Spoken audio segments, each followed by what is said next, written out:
Smiling Faces, the podcast, is a Defiantly Me production. To learn more, visit them on Instagram at Defiantly Me Productions.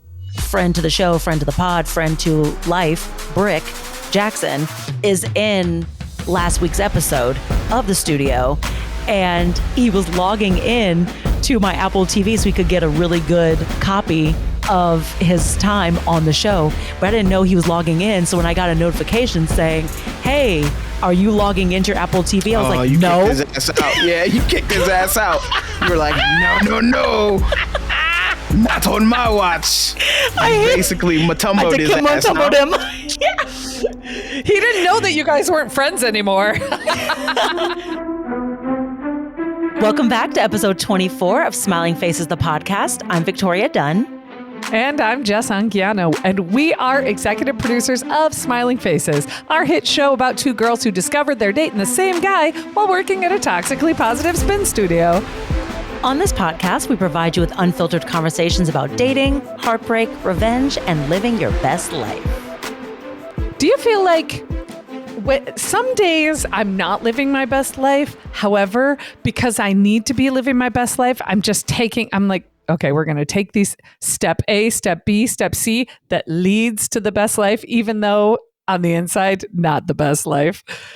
Yeah, I think it's kind of the old adage of dress well to feel better. You know, if you're outwardly presenting like things are awesome, then you'll kind of feel a little bit. Or, you know, when you do the Superwoman or the Wonder Woman arm pose. The power pose? Yeah, then that kind of does something. I try to do those a few times. Didn't quite take today. Yeah, like every now and then I'll be like, let me just hit a little Wonder Woman, see what's given, what that does for me. It didn't. You know what? It didn't take today, but you know what it did? My coworker made 2 bundt cakes, and one of them was a vegan bundt cake, and it was so good. So that did it. Your coworker made you a vegan bundt cake just for you? Well, I mean, she did it. It's only like me and one other person that are vegan in the office, but she had talked about how she was making a pound cake, bundt cake thing. And so in my head, I was like, oh, well, I'm definitely not going to be able to have any. And she came in with 2 boxes and I was like, what is this? And she went, oh, I made a vegan one too. And I went, girl, you have my whole heart. Thank you. Yeah, so I feel like we're like work soulmates, and I've never made you a vegan bundt cake before. Just saying. Right? It's like, you're coming in strong. This is her second week in the office. I'm like, you're kind of killing it. It's her second week in the office, and I love her. This is the end. See, that's what I'm talking about. See, speaking of cakes, like I would send Mike on a cake run for a vegan cake for you. That's beautiful. And Mike would hate every second of it. And we would document the whole thing. No thanks. I'm going to DoorDash the thing. I'm not going anywhere. Yes. There we go. He's like, I'm not an assistant now. I'm not a PA. I'm a producer now. And that's what? Right. It's big brain moves. Big brain moves. It is. That's how you get there. That is, yeah. Mike has a sordid past with fetching cakes. And if you don't know that story, go on back and listen to the first couple episodes that we've got. Yes. Okay. I feel like a yes always works for a transition moment. You are the awkwardest seguer. I do. They don't make any sense whatsoever. I'm like, surely a sound effect works. I'm my own soundboard for this show. Just good. So speaking of that. You don't need a soundboard either. Yeah, we don't need any of those things. See? Mike's like, please stop it. Please. Done. Okay. I'll have to mute her. That's what. Wow. Yeah. That's going to be a tough episode. Listen, it is. Mike, we are over here taking the steps we need to take to live our best life. Today, this morning, I woke up, was not living my best life. So I got up, I went and got my favorite coffee, even though I was like, don't love this life today. I went and got my car washed. I vacuumed it out with every ounce of energy I had left in my soul. What did I do after that? Oh, I filled her up with some gas. I got my hair done. I got my teeth cleaned. I was like, let's go. Oh, yeah. Just like, I put on a one-stop shop of maintenance today, huh? Yeah. What'd you do? Drive through a car wash and be like, yes, for me and my car. Jesus. Stick my teeth out the window. Wow. Could you imagine the toxic soap? Oh, there is one that smells like bubble gum, but still you should not.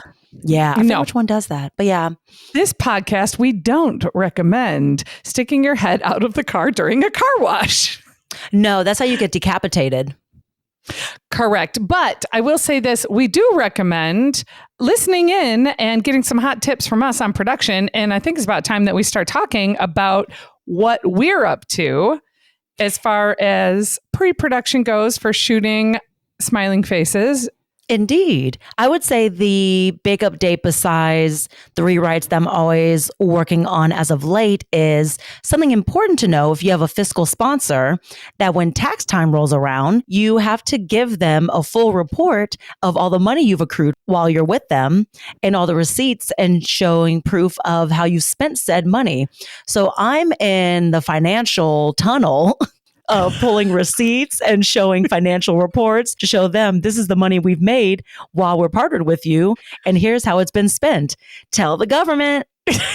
Here you go. I mean, first and foremost, those of you who don't know what a fiscal sponsor is, Victoria, did we work on this one together? Yeah. Either way. This, I don't recall. But yeah, it's an app. You have to apply for sure. It's not just like, you don't just sign up to get one. Yeah. Yeah, there are companies out there. There are nonprofit organizations that love supporting all types of groups and all types of movies and films and television shows and content. And we are under the umbrella of one of these spectacular nonprofit groups. Ours is called Inclusivity Media. And if you're sitting here thinking, I want to know what that is, I want to know more about how to get under a nonprofit umbrella, I can tell you there's some really great reasons to work underneath that umbrella of a nonprofit, including anytime anyone wants to contribute to your project, it's tax deductible. Yes, very smart. If you are an independent filmmaker, that's probably one of the best ways to get money and get it from corporations as well. So not only is it tax deductible for your friends and family, but if corporations have matching contribution plans for their employees, or if there's corporations that say they don't give money unless it's for nonprofit reasons, then any kind of charitable contributions that are given to your project on behalf of kind of through the funnel, I would say, of your fiscal sponsor are then tax deductible to that corporation. So for an indie filmmaker or showrunner or whatever, it's a really great avenue. It can be a rigorous process. I think we applied for quite a few different places just to see, along with grants, and Inclusivity Media came through. They've been amazing, but they do require a lot of information before they approve you. So it's a pretty rigorous process of giving them, information on the project you're working on, the script. You have to give them a detailed production plan of what you want to do, your marketing plan, what you plan to do for distribution, who's a part of the team. Budget. You need like a director's note budget. We had to make a budget line by line budget. Yep. The director's note. It was a whole, basically it's a grant proposal. And there's a lot of people out there who are probably thinking, I don't know how to write a grant proposal. But when you are reaching out to these nonprofit organizations, and by the way, there's one for everybody. I've helped another production put together their grant proposal to a company out here in California. I think it's in Encino, actually. And that particular proposal, if you're thinking, oh gosh, it's just like, I'm not a Black woman. I am not telling, diverse stories. I'm not being multicultural or doing documentaries. You don't have to. Sometimes there's just organizations out there that are supporting new filmmakers. So if you're trying to pull some money together, if you have a project, if you have an idea, you want to pull some money together, do a little Googling or a Chat GPT. She's been living in Chat GPT all week long. I've been over here just throwing myself at. Yes. I just know ChatGPT is sick of us. I just know it. Oh, really? Do you think? I don't know. I love her. I love her but always say please and thank you to your ChatGPT for when they eventually gain autonomy and get moved into a physical vessel. You want to be like kind of that Dane Cook sketch or that joke where he talks about the office worker getting upset and going to shoot up the building. But because he always gave that guy a piece of candy every day, how the guy would get to his office and go, thanks for the candy, and would skip his office. Yeah, you should definitely do that for our robot overlords. Yeah, say please and thank you. Treat them nice. Yes. No matter how much I want to rail against quoting any Dane Cook comedy bit on this podcast, I do stand by that. I actually read something earlier today. This girl had put a funny post up on the socials that said that she got this crush on this guy. So every time that she saw him, she would have his favorite candy in her pocket and she'd hand it to him. And then she stopped doing it, but he would still see her and light up every time he saw her. And then she was like, what do you call that? There's some sort of like mind fuckery isn't that going like on Pavlov's? It's a little Pavlovian, isn't it? Just trick that man with a piece of candy. That's how simple men are. Like that is wild. Just every time I see her, I think of blow pops. Like that's crazy. Not blow pops, ma'am. It could be a thing. I don't know. We know this Victoria's favorite thing. Remember those black cherry blow pops? This is completely not what we're talking about. But cherry ones. You talked about blow pops. The black cherry blow pops were fire back in the day. They banged hard. Were they like deep purple, almost black? Yeah. Okay, I think I'm seeing her. Okay. Yeah, they were awesome. Watermelon. It's only watermelon for me or nothing. Oh, I hate watermelon flavored stuff. Oh, that's diabolical that you like that watermelon and candy flavor. That's crazy. You know what? Man. You know what though? I have to tell you, it's kind of an amazing thing that we're talking about here. So I think it's pretty obvious. I'm having a really bad day. Victoria, you kind of gave energy towards not great day energy. Oh no, I'm tired. But you know, we out here.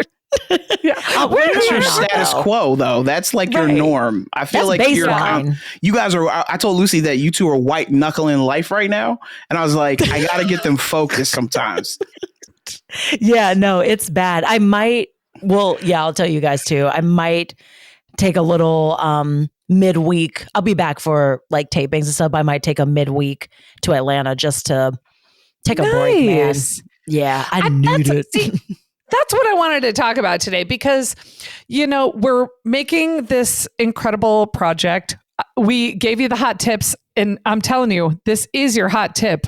Get under a nonprofit umbrella. And honestly, if you have questions about how to do that, please slide into the DMs. I certainly could use that kind of question over whoever else is sliding into my DMs these days. Please slide into my DMs and ask me how to, you know, get into a nonprofit situation for your film. I'd be thrilled to help with that. Yeah, that's a fun one. Yeah, but I'll tell you. Here's the fun thing. I would prefer those DMs instead of who's sliding into my DMs. Let's talk nonprofit. But here's the thing. Good. I really enjoy you saying that. Like, I might take a midweek, flight home to Atlanta, just kind of unplug. As you know, like we had several vacations over the past couple of weeks. Mike went out to Maryland.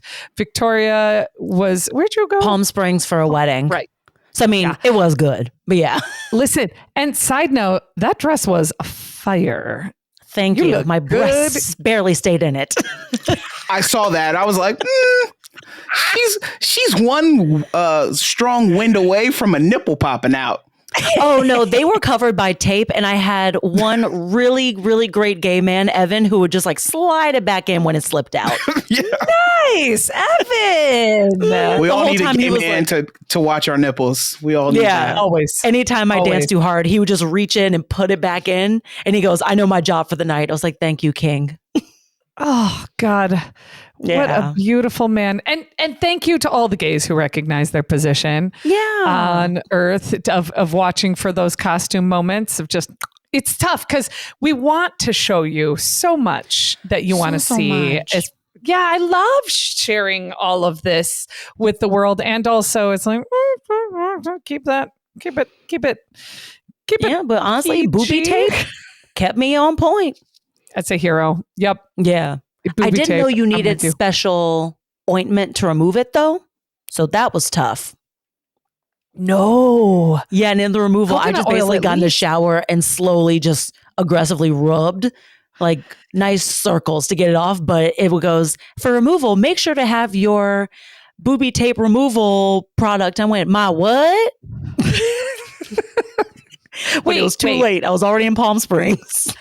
Coconut oil should do the trick also. I was in Palm Springs. I guess I could have gone to a grocery store, but I was like, what am I to do?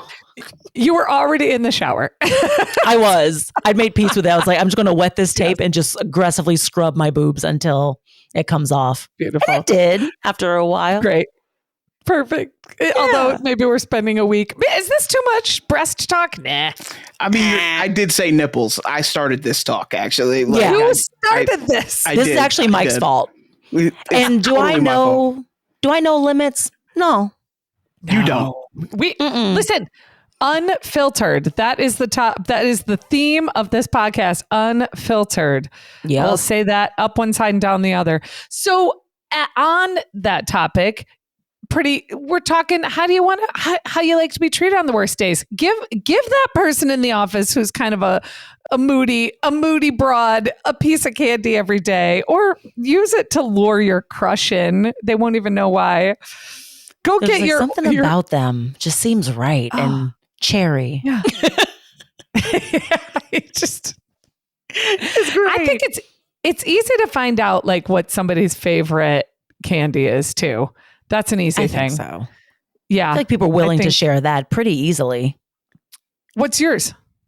Oh my God. So there's two, but they're both in the Twizzler family. One is cherry pull and peel, and the other is the filled ones. They have like a cherry punch and a citrus burst. So good. And you like nibble along the side of each one, and then you merge them together so the gooiness of each flavor goes together. So you got a sweet cherry and a tart citrus, and you do like one and like bite it all together. It's so good. Not you doing science experiments with your licorice sticks. It's serious. Yeah. What are y'all's? Chocolate. Anything chocolate. Chocolate and peanut butter. Chocolate and peanut butter. Like I will, yeah. Or a Whopper. Like if you just want to be like a Whopper? Chocolate. I do love Whoppers. Me and that other guy. I was going to say, like, I think I threw those in the garbage when I was a child when I got those for Halloween. I'd like dunk them into the trash can. Love a Whopper. Like NBA Jam, dunk them into the trash can. Love them. I love them so. Wow. Mike, what's your faves? I'm not a huge candy guy. So typically it's like food. So, and of course, the one thing that makes me feel better is Lido's pizza. Right. But I did freeze 2 half-baked ones, brought them across the country. And then Lucy bought me a Lido's cup so I can drink out of my Lido's cup that makes me feel better. So there we go. There's something about going back to the place where you were like, grew up in, raised, the people know you deeply there, so there's a comfortability there, and it was great to go home and do all of those things when I was in Maryland. So I'm all for you going to Georgia. Go ahead, get in there, dip your toe in, right? And then after a while, you're like, I know why I moved to LA. It's time to leave. It does that. It's so crazy. Every time I go home, I kind of get reinvigorated to this. This is why you moved there. Go back and get the things. So yeah. It'll help. Yeah. I know it'll help. Every time I go home, the first time that I encounter racism or homophobia, which I always forget because we're in Los Angeles, and granted, there's a lot of racism in Los Angeles for sure, but there's I'm shocked. So many. Oh yeah. I would call it maybe a little bit worse than out there in the world. Maybe not so blatant, but still very heavy-handed and widespread. There's 13 million people in Los Angeles. There's also 13 million people in the entire state of Michigan. Not to forget, there's an Upper Peninsula to Michigan. So when you think about that, it's a lot more spread out. the homophobia is shocking to me when I leave Los Angeles, because out here, it's love is love is love is love is love. And for us, love is love is love is love is love. So I'm always astounded when I encounter that outside of the city, any cities, I come from a very small rural town. So I'm not over here pointing fingers at small cities, because I think that overall we're all a lot better off than we were 20, 25 years ago, and still oftentimes surprised to see the homophobia when I leave. And then I get back here and I'm like, oh, thank God. And I was like, let me go back, as Morgan Wallen would say, let me go to a drag show and get back to God's country. Yeah. Isn't that what he said? Isn't that where he went? Because that's my God's country. That's right. I have to say, that is a drag show, something I do to cheer myself up on my worst days, for sure. Just to go see like raw Never talent been. in camp. Oh, Mike, I know what our team outing is. It's so much fun. We're taking Mike to brunch. We're taking Mike the drag queen brunch. You guys got really excited. Yes, the amount of talent and camp and humor, like they infuse humor with their performance so seamlessly. It's such a blast. Yeah.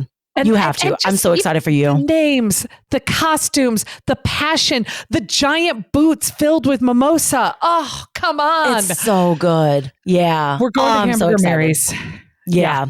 We're taking Mike. Yeah, we'll go to brunch. Even the queens get drunk midway through. I think the last time I went, the queen like leaned over my table and goes, "Bitch, I'm so drunk." Like, it was great.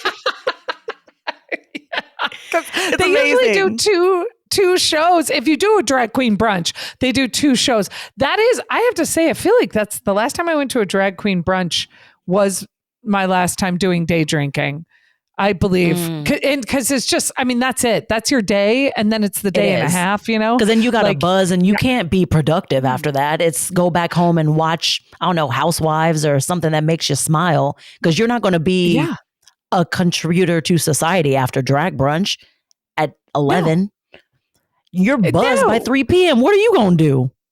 Well, and you got to stay ahead of it too, because you don't want to be buzzed and then ride that buzz and then it starts to taper off and then it's still early enough that then the hangover begins. No, you need to be sleeping in time for the hangover. So you just got to keep drinking. You got to keep drinking until like 6 or 7. Then you go to bed at 8 o'clock and then you wake up the next morning. You've gotten a little ahead of the hangover. Yeah, I'd be remiss if we didn't also mention a meal should happen somewhere in there to help. Sure. Yeah, pizza, Lito's Pizza, Chinese. There we go. Thai food. Yeah, something you can get delivered that will still be warm when it comes to your house. Yes. Yeah, warm and greasy. Okay. Can I pivot really fast back to production-y talk super quick? Always, please. Yeah, we're a little bit back and forth on that today, but I'm good with it. Let's go. This is great talk. Yeah, this is awesome talk, right? Perfect. Yeah, I was like, just all the things. More so because I wanted to talk. I'm not going to talk about the actual movie itself because, if you haven't, go see Sinners. It's incredible. Yeah, so good. So good. Like more so because literally studio film original story that Ryan Coogler did. But what I'm obsessed with is how everyone's up in arms about his back end deal he did. Mm-hmm. And they're talking about how it's so ridiculous. And everyone's like, he's going to bankrupt and ruin the studio system and all this kind of stuff. No. And one, I don't think so. But secondly, he's literally getting a deal that other high-end creators have gotten. But I think everyone's freaking out just because truly a Black director hasn't gotten this before. But he is basically all about ownership because it's a lot of the themes in his movie anyway. But his deal was that one, he gets final cut, which director, but even though the studio usually gets like final, so he gets final cut on it. He gets first dollar gross. So he receives his share of the film's box office revenue from the first dollars earned on the movie, not after it becomes profitable and then gets his money. So he did that. And then he gets the rights of the film reversed back to him after 25 years. 25 years. What? Yeah, after 25 years, he gets the rights back from the studio.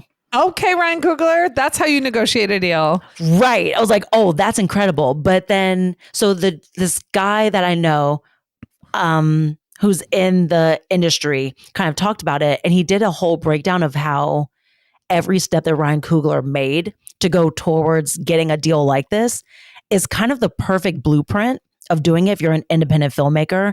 Like his first film out the gate was Fruitvale Station. It was an independent and it was got made for $900,000. Yeah, it was made for $900,000, gross $17 million. Right? What? Yes. Man knows how to make a movie. I didn't know it grossed that much. Yes. So that was his first one out the gate. And then because he could show that he could do, you know, like a film that was highly lauded and well acted, all these kind of things. Then he took a defunct franchise, Creed, that no one had really, or like Rocky, no one had really been talking about that anymore. He adapted that and turned that into Creed. Creed became crazy successful. So he did a franchise, quote unquote, after doing an indie darling film, built up that franchise and did those 3. So then he showed he could do marketability and a franchise film. And that's how, What's crazy is he didn't even direct the last 2. The second one, he picked an independent director for for Creed 2. I'm obsessed with Creed 2. I didn't know that. I'm obsessed with Rocky because it's all Philadelphia, like it's Philly. Like I'm obsessed with that story. And then my favorite character is Apollo Creed. So when Creed came out, I was obsessed. So he didn't even direct the second or the third one. He picked an independent director for the second one. And then Michael B. Jordan directed the third one. Yes. I didn't know Michael B. Jordan is out there directing. Oh my gosh. I feel like I've been under a rock. Dang. Yeah. I think that was his directorial debut, wasn't it? It was. Creed 3. Yeah. Was it good? Yeah. It was great. It was really good. Oh. Yeah. So then, I know how he did that tomorrow. See, there we go. So then he did that. And then he did Black Panther, which then he showed he could do big budget studio superhero film. So he got the trust of literally everyone, critics. He showed marketability. He showed he could handle franchises. He showed he could handle big budgets. He showed all the things. So at that point, it became a bidding war of who was going to take Sinners. And it actually was a bidding war. People kept saying, like, even one of the head of productions at Warner Brothers even said, no, this isn't going to, break the studio system. We were happy to give him this deal. It was a bidding war for this movie. Yes. Yeah, because if you look at all of his films on Rotten Tomatoes, none of them hit under 80%. Dang. It's like 85% or higher. Not that I hate Rotten Tomatoes, but the fact that his films are lauded that much and they stay above that percentage with like the masses, it's kind of a no-brainer to give him the deal, actually. Right. You're going to win. You're going to win. Yes. Here's the thing. What I'm hearing is we fangirl hard over Ryan Coogler. That's what I'm hearing. Yes. Hard. Okay. Hard. I learned this so long ago, since we're pivoting back to production. Yeah. I'll drop another hot tip. When you see somebody making wild success like that, look at his path. He chose an area that he wanted to create in and said, let me show you what I can do here. And then chose another area, marketability, directing, keeping it budget friendly. He chose an area. He ran with it. He said, see what we did over here? Now watch what I do with this. Watch what I do with this. Watch what I do with this. I mean, it was so strategic. It was perfect. Follow that path. And that's how I ended up making production. That's how I ended up making content, making short films and features and television shows. There's a woman who I watched her path and how she built her career as a director. She directed, I don't know if I can say her name, so I won't, but I'll say she's a New Mexico director who directed 100 short films. And in those 100 short films, some were great, some were not, some were festival darlings, some never went anywhere. But because of her body of work in horror films, because they were all short horror films, she got a deal with Verizon. And Verizon, they gave her $1 million and said, now we want you to make a vertical platform television show. I think it was 12 or 15 episodes. Off you go. Brilliant. And she did. I think, and she made a bunch of money. See, yeah. Like, not unfortunately, I guess, but you do have to prove what all you're capable of before they give you a bigger budget, a bigger thing to play with. Because of course, they're not dumb. I mean, we always talk about everyone talk about how studios are risk averse and stuff, but to an extent, they're risk averse for a reason, for some factors, like you don't want to be blowing money on crazy things and people that are just on their word saying, I can do this. You need to see a track record of what they're capable of doing. So it makes sense. And then you get the keys to the kingdom. Yeah. And because you have to keep in mind, every single production has anywhere from 100 to 250 people working on it. Those are mouths to feed, families to support. When COVID shut everybody down and I was working at the studio system, the number one priority was getting thousands of people back to work because we had to. People were going to go hungry. And even now, like as we're still trying to build this industry back up from the blows it's taken, COVID and the strikes and all of the studio systems shenanigans. And also needing to reform the tax incentives so we're more competitive. There's so many things. There's a lot of help that the industry needs right now. And also just how expensive everything is currently. Yeah, everybody's just trying to keep their jobs. So you even though I don't want to sit here and say kind things and empathize with the studio system, the truth is there's a lot of people's livelihoods at stake. On the line for their decisions, yeah. Yeah, including a studio exec who has to make sure that their job doesn't get gobbled up by somebody, and they get ousted as well. And right now, because of tariff increases and changes in politics and changes in industries, a lot of companies are downsizing. A lot of people are being laid off. And I think everybody's trying to cut really, really lean to prepare for some kind of recession. We're not going to get too deep into the politics of it. However, it's something to take into consideration because streaming services are still needing to keep subscribers coming in. And how do you do that? More content, but what kind of content? Because young people are not watching television. They're not. I think, I wish I had this stat, but there was a conversation where mostly, was it younger millennial and Gen Zs find that traditional TV and streaming is actually more outdated now. And they do tend to go to vertical content, like you were saying, or something on their phone instead of what's actually on streaming, on TV, in theaters. Like it's not their interest. It's YouTube. Everyone's watching YouTube. And I tell you what, I was watching another video this morning about this girl who was joking around about all the men in her life constantly wanting to show her YouTube videos.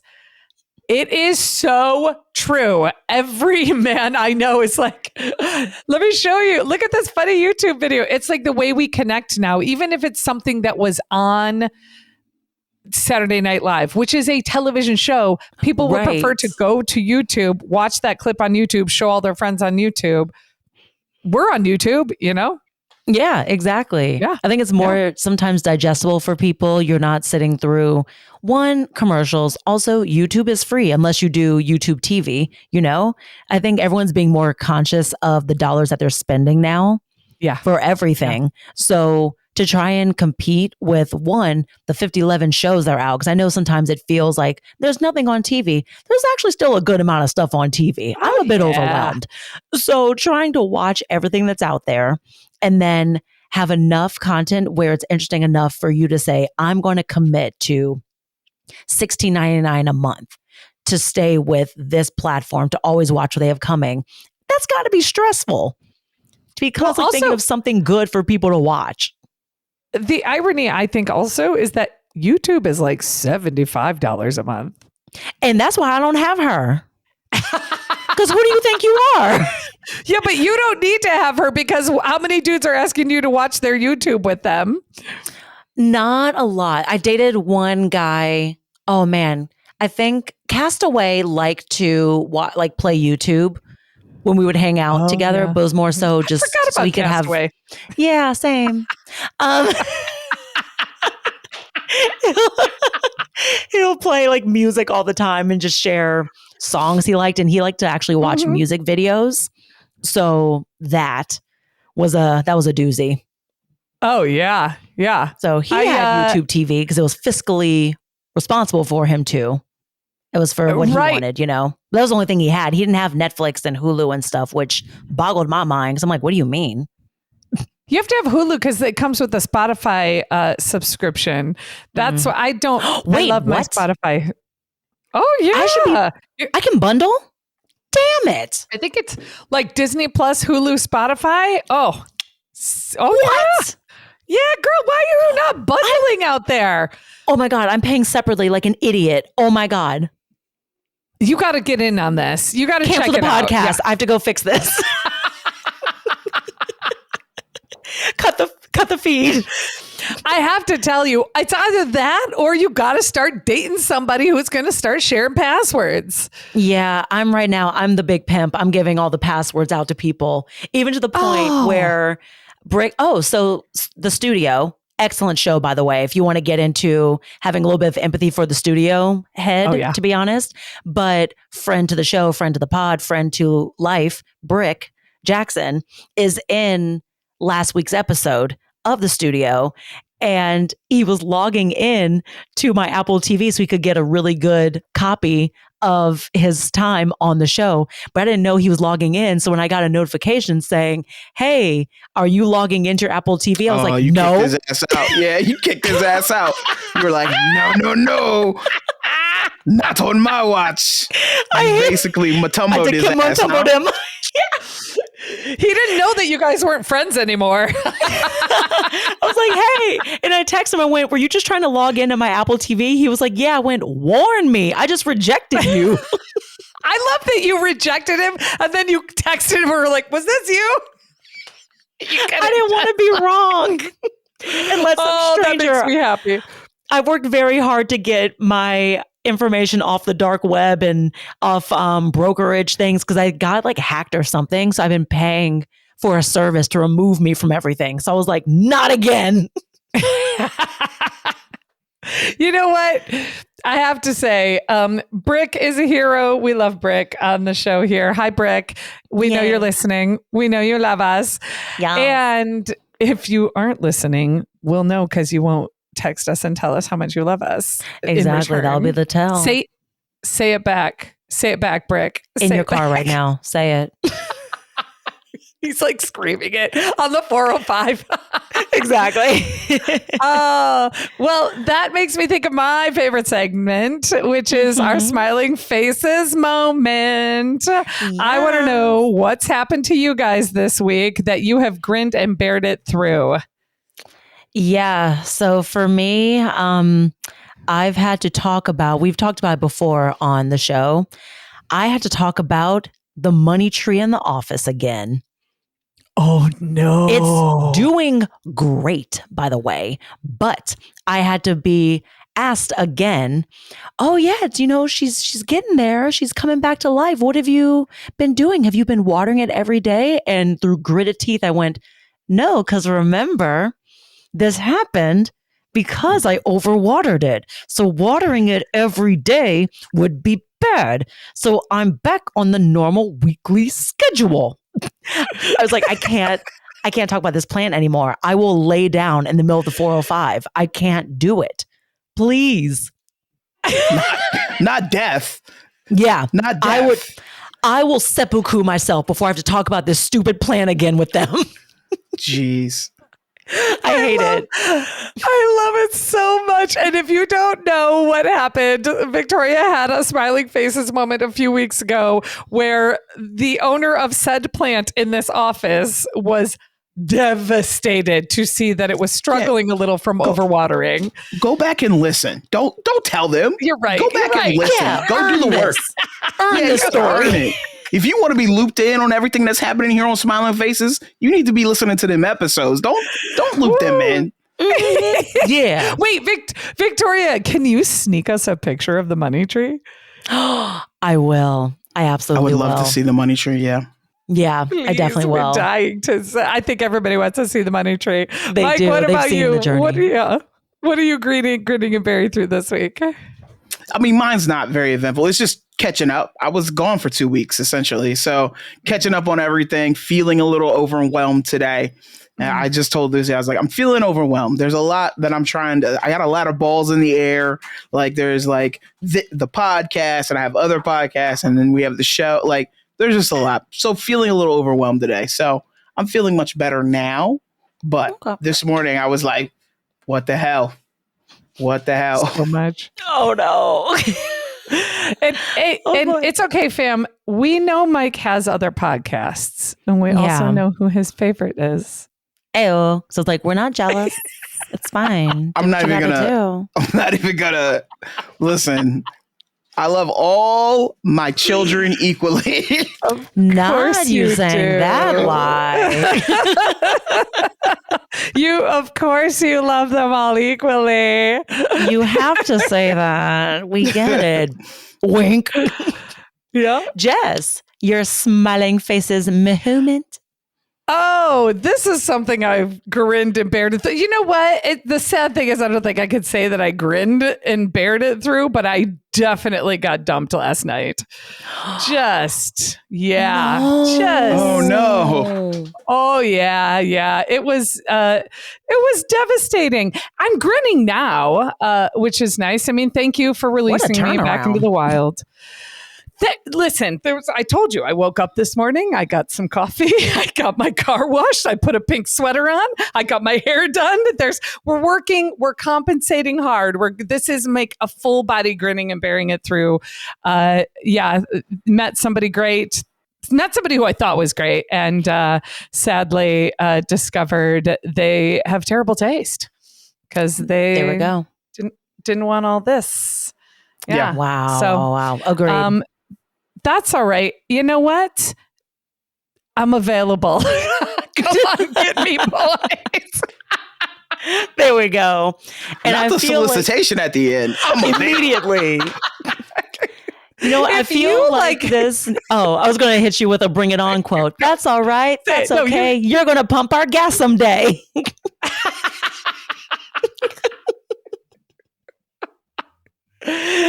is where healing begins. This is the beginning. If you love the way we heal, which is through gritted teeth, then please find us on social media. You can. Oh, no. Wait. Full stop. I got it, coach. No. Tag me. What? What show? Where can they see you? You're performing, Victoria. When can they see you here in Los Angeles? Oh, my God. You are so right. She's not even trying to be seen. She's like, whatever. I'm trying to be an actress, but nobody can see me. She's like John Cena. You can't see me. She can't see. She's like getting her phone. She's like, yep. Right. I'm like, when know all of my dates. Yeah. Victoria's an incredible performer, everyone, and she does improv. The first Saturday at the Broadwater Theater here in the city of Los Angeles at 7 p.m. on May 3rd. And I'm also performing in a musical improv show called Oh No. I don't know. I'm in another. Did you just blue screen? Oh, it's called The Parlor. There we go. The Parlor. Nice. There we go. I'm performing with them Cinco de Mayo. So May 5th, that evening at, I'm killing this. Say 7 p.m. Say 7 it's p.m. Probably then 7 or 7:30. Yeah. Go to Instagram and I'll post them. Stop it. You failed this so bad. It's fine. Listen, if you love Instagram and you just dying to find out what time Victoria's show is on Cinco de Mayo, you can find us on Instagram at smilingfaces_series. You can find us on TikTok at smilingfaces_series. We're on Facebook for all of you elder millennials at Smiling Faces Series, no underscore. And we have a YouTube channel. Please find us at www.youtube.com/@Smiling Faces Series. We also have an official website. It's smilingfacesseries.com. Shout out to our fiscal sponsor, Inclusivity Media, and to our producer, Mike Bryant and Defiantly Me Productions.